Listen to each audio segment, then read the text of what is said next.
qu'il y a environ 1 milliard de bactéries dans seulement 1 gramme de sol ou 1 millilitre d'eau. Pourtant, malgré son importance, peu de personnes connaissent ce monde fascinant et invisible qui nous entoure. Aujourd'hui, nous partons à la découverte de 3 personnes qui travaillent au cœur de la microbiologie environnementale. Mélanie Rouillet, enseignante-chercheuse au sein du laboratoire Interaction Arbre-Micro-Organismes, Émile Bénézerie, enseignant-chercheur au sein du laboratoire Sol et Environnement, et Camille Gazot, manager du service eau à Veolia. Allez, c'est parti! En quoi consiste votre métier?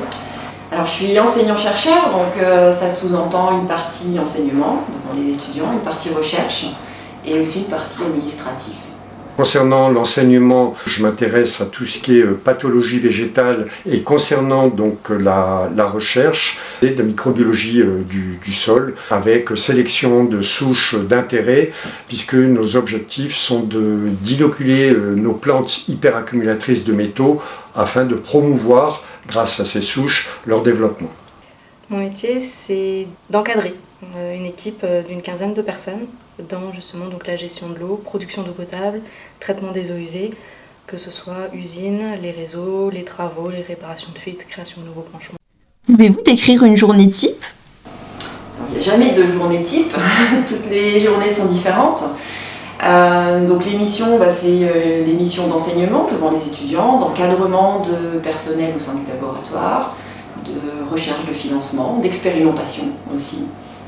J'arrive au laboratoire. Alors, ces missions, en fonction de l'emploi du temps des étudiants, j'interviens en amphithéâtre ou pas. Et ensuite, dans la mesure du possible, on va, comme on dit, à la paillasse, faire des expérimentations.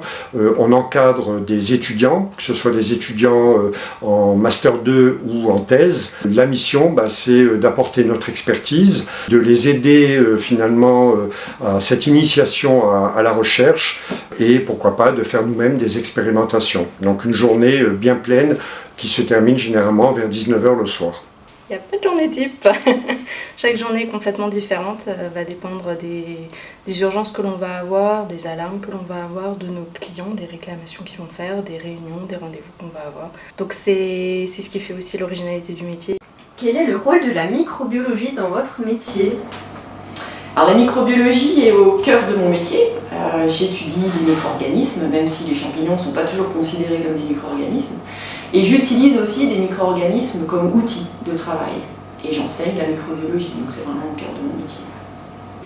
Alors c'est le cœur de mon métier, c'est ma passion je dirais, donc finalement c'est là-dessus que je travaille en recherche et j'irai un petit peu en enseignement puisque j'enseigne la pathologie végétale, donc ça reste des micro-organismes qui affectent les grandes cultures, la viticulture, etc.